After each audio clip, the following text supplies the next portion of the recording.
Then the angels will call to the believers. So the angels grab them as well. And they come to Allah subhanahu wa ta'ala. In a hadith it says that Allah will say to them, come closer. He will say, Abdi udnu minni. My servant, come closer to me. There are some special servants from Allah subhanahu wa ta'ala will say to them, udnu minni, come closer to me.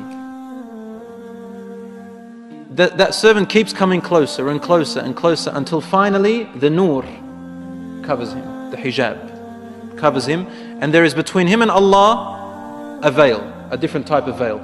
No angel can hear or see, only between him and Allah.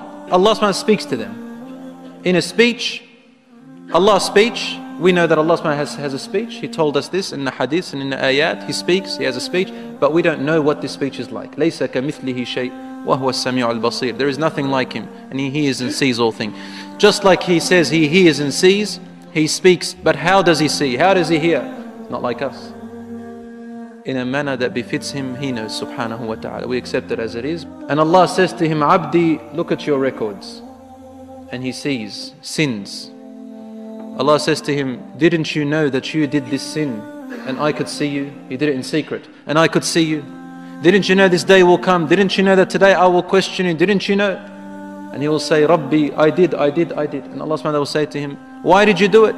Finally the servant will say, oh my Lord, for you to throw me into hellfire is easier than to judge me and me standing before you with this sin.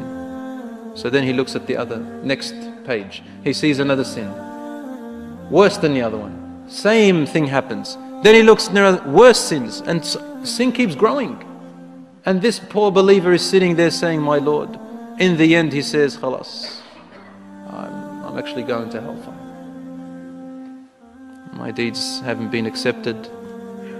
I've done all these wrong deeds, and that's why my good deeds have been invalid. So when he is certain that he's going to end up in hellfire, Allah says to him, Abdi, you know how you kept it a secret in the former life? He says, yes. He said, why did you keep it a secret? He says, because I was ashamed of my sin, my Lord. He says, Satartuha alayka fid dunya.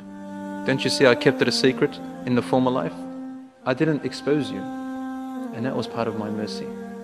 وَالْيَوْمَ أَسْتُرُهَا عَلَيْكَ. And today I will keep it a secret. I will not expose it. In one other hadith, Allah subhanahu wa ta'ala says to some of them, you knew a fault of your brother and you covered it. Today I will cover yours. He turns the page and he sees his first good deed. Then he turns and sees a better deed, and his deeds keeps growing. Then he turns back and the records are empty. The records are empty of his sins. The angels don't know. It's wiped off. The sins will be forgotten.